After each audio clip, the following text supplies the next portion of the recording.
Hello everyone, आज है 18 अक्टूबर और आज इस वीडियो में हम बात करेंगे पंजाब नेशनल बैंक के बारे में। 38 रुपीज़ का ये शेयर है, सरकारी बैंक है ये। और आज बहुत ही बेहतरीन तेज़ी थी, 5% से भी ज़्यादा की तेज़ी हमें पंजाब नेशनल बैंक के शेयर में देखने को मिली। देखा जाए तो ये वो बैंक है, जब से नीरव मोदी वाला कांड हुआ था इसकी भैया पूरी की पूरी जो रेपुटेशन थी वो मिट्टी में मिल गई थी उसके बाद। और भयंकर तरीके से गिरावट हमें देखने को मिली, लेकिन अभी भी उस गिरावट से ये उभर नहीं पाया है।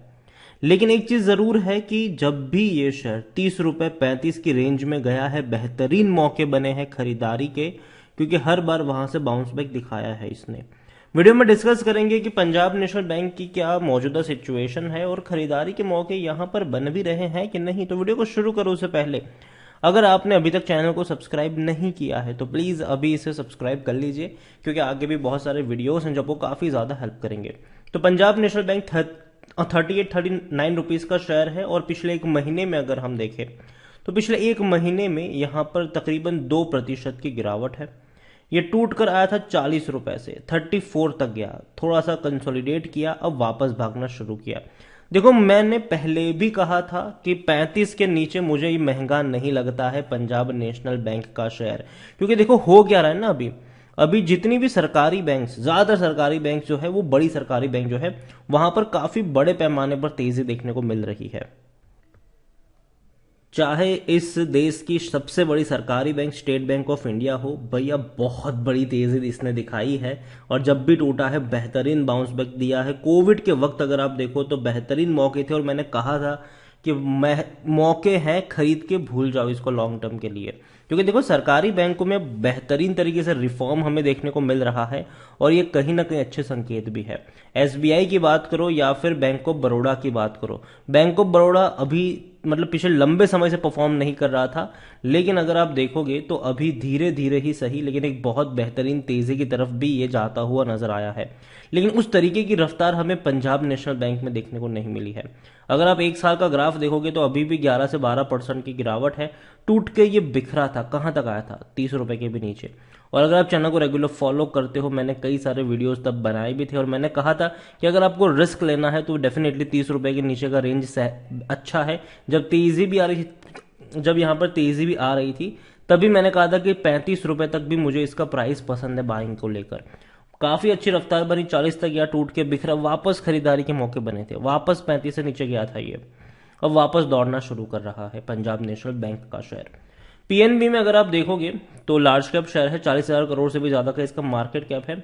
वॉल्यूम अगर हम देखें तो वॉल्यूम तकरीबन 9.5 करोड़ का देखने को मिला एनएससी में, और बीएससी में भी 80 लाख का वॉल्यूम, काफी बड़ी क्वांटिटी में शेयर ट्रेड भी हो रहे हैं। और देखो पंजाब नेशनल बैंक अगर आप देखोगे तो धीरे धीरे इनके रेवेन्यू और जो प्रॉफिट्स हैं वो अच्छे हो रहे हैं, इंप्रूवमेंट आ रही है वहां पर। जून क्वार्टर में 308 करोड़ का प्रॉफिट था और 18,700 करोड़ से भी ज्यादा का इनका रेवेन्यू था। तो ये अच्छा, अब कह सकते हो कि चलो बैंक जो है वो धीरे धीरे एक अच्छे रेवेन्यू पर और एक अच्छे प्रॉफिट पर बैठ रहा है। और लोग भी अब धीरे धीरे पैसा डिपॉजिट्स कर रहे हैं, चाहे बैंक ऑफ बड़ौदा हो, चाहे एसबीआई हो, चाहे पंजाब नेशनल बैंक हो। धीरे धीरे देखो जैसे जैसे इंडिया में ग्रोथ आएगी ना, अभी तो भैया कोविड की वजह से दिक्कत आई ज़रूर, अभी भी अगर आप देखो तो रिसेशन वाले हालात इंडिया में उतने बड़े पैमाने पर नहीं है। लेकिन जैसे जैसे इकोनॉमी में ग्रोथ नज़र आएगी, जैसे जैसे लोग ज़्यादा रोजगार के अवसर पैदा होंगे, लोग अपना पैसा डिपॉजिट्स तो करेंगे ना कहीं पर। तो बैंक्स एक सबसे बड़ा जरिया है उसका, और अच्छी बैंक इसमें काफ़ी बड़े पैमाने पर अपना रोल प्ले कर सकती है। मैंने पहले भी कहा था कि अगर आपको बैंकिंग सेक्टर में निवेश करना है तो एचडीएफसी आपकी पहली पसंद होना चाहिए, उसके बाद आप बाकी बैंकों को एक्सप्लोर करें। पंजाब नेशनल बैंक हो गया, बैंक ऑफ बड़ौदा हो गया, एसबीआई हो गया, ये वो सरकारी बैंक है जिनकी जो प्रेजेंस होती है ना वो छोटे गांव छोटे शहरों में ज़्यादा आपको देखने को मिल जाती है। बड़े शहरों में होती है, लेकिन बड़े शहरों में जनरली लोग प्राइवेट बैंक को ज़्यादा प्रीफर करते हैं और इवन सरकारी बैंक में प्रीफर भी करते हैं तो एसबीआई को प्रीफर करते हैं। लेकिन पंजाब नेशनल बैंक हो गया, बैंक ऑफ बड़ौदा हो गया, यूको बैंक हो गया, ये वो बैंक है जो जिनका ज़्यादा पेनिट्रेशन जो आपको देखने को मिलता है वो देखने को मिलता है गाँव में, छोटे शहरों में देखने को मिलता है। और धीरे धीरे अगर वहाँ पर एक डेवलपमेंट देखने को मिलेगा तो कहीं ना कहीं डिपॉजिट्स भी यहाँ पर बढ़ेंगे, जो कि अच्छे संकेत है। और जब भी ये बैंक प्रॉब्लम में आती है सरकार भैया पैसा डाल देता है, क्योंकि सरकार नहीं चाहती है कोई बड़ा बैंक डूबे। और पंजाब नेशनल बैंक तीसरी सबसे बड़ी बैंक है और ये नहीं डूबने वाली बैंक है। 73% होल्डिंग प्रमोटर के पास है। प्रमोटर कौन है? गवर्नमेंट है। एक भी शेयर गिरवी नहीं है। एफआईएल्स ने बिकवाली करी, म्यूचुअल फंड ने बिकवाली करी। 0.99% एफआईएल्स के पास है, 2.73 म्यूचुअल फंड, 8.69 इंश्योरेंस कंपनी के पास है। और प्रमोटर का एक भी शेयर गिरवी नहीं है। जाहिर सी बात है, सरकारी मतलब जिस गवर्नमेंट का शेयर गिरवी नहीं होता है, गवर्नमेंट कंपनियों के शेयर गिरवी नहीं होते हैं कभी भी। According to Moneycontrol user 15% लोग कह रहे हैं कि बेचो, बाकी हर कोई कह रहा है खरीदो, खरीदारी करिए, बने रहो। रेवेन्यू में बहुत बड़ी तेजी आई थी। 2021 में 80,000 करोड़ से भी ज्यादा के रेवेन्यू थे, लेकिन अभी 75,000 करोड़ के आसपास फाइनेंशियल 2022 में देखने को मिले। लेकिन अभी ये और इंक्रीज भी होंगे और मेंटेन भी रखेंगे, क्योंकि ऑलरेडी इनकी जो एवरेज अभी चल रही है वो 18 से 19,000 करोड़ की क्वार्टरली एवरेज चल रही है, जो देखा जाए तो 75 से 80,000 करोड़ के आसपास की बैठती है। प्रॉफिट के बारे में अगर हम देखें तो बैंक अच्छे खासे प्रॉफिट पर बैठ रहा है। पिछले 3 साल इनके लिए बहुत अच्छे रहे। कोविड में भी 365 करोड़ का प्रॉफिट था। 2021 में 2,150 करोड़, 2022 फाइनेंशियल ईयर में 3,675 करोड़। मतलब धीरे धीरे इनका जो प्रॉफिट है वो इंक्रीज ही होता जा रहा है। पंजाब नेशनल बैंक खरीदारी करने का सही मौका है, शेयर ओवरबोर्ड जोन में नहीं है, कोई भी रेड फ्लैग नजर नहीं आ रहा है। 10 का पी है, सेक्टर पी 20 का है, सस्ता है, डेफिनेटली आप सस्ता कह सकते हो, लेकिन फिर भी सिर्फ 18% एनालिस्ट ही है जो बाइंग की सलाह दे रहे हैं आपको। देखो, पीएनबी कोई अच्छा डिविडेंड पेइंग शेयर तो पहली चीज नहीं है। हालांकि लंबे अरसे बाद पे जरूर किया है और मेरे हिसाब से अच्छा पे किया है। 2015 में इन्होंने 3 रुपए का पे किया था, लेकिन 2022 में अब पे किया है 64 पैसे का डिविडेंड। और ये अच्छा है, क्योंकि अगर आप खुद सोचिए कि जब डिविडेंड पे किया जून में, तब इसका जो शेयर प्राइस था वो मुश्किल से 30-35 की रेंज में ट्रेड कर रहा था।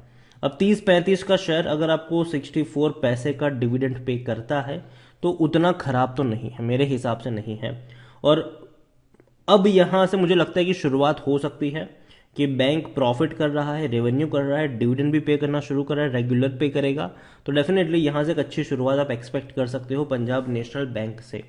पंजाब नेशनल बैंक के बारे में अगर आप होल्डिंग के बारे में नजर करें तो अच्छी खासी holding promoter, mutual fund, domestic और एफआईएल्स के पास है, लेकिन रिटेल वालों के पास जो होल्डिंग है वो 11.30% के आसपास है। देखो, पीएनबी मेरी लिस्ट में मतलब उतना मनपसंद शेयर तो कभी भी नहीं रहा है, क्योंकि जब भी तेजी आई है टूटा है, तेजी आई है टूटा है, तेजी आई है टूटा है। और अभी भी अगर आप देखो तो भाई साहब अच्छे प्राइस पर ट्रेड कर रहा है। जिस तरीके के रेंज में ये ट्रेड कर रहा है, इस तरीके की रेंज साल 2003 में देखने को मिलती थी। ठीक है, ऐसी गिरावट 2003 के बाद आई है। और कोविड के वक्त भी अगर हम देखें यहां पर, तो कोविड के वक्त भी जो गिरावट थी वो 26 रुपए के आसपास का लो था। तो कोई ऐसा नहीं है कि बहुत महंगा हो चुका है, लंबे समय से ये कंसोलिडेट कर रहा है इसी रेंज में। और मुझे लगता है कि अब यहाँ पर एक सपोर्ट बनना चाहिए और कहीं ना कहीं एक यहाँ से एक तेजी की तरफ जाना चाहिए।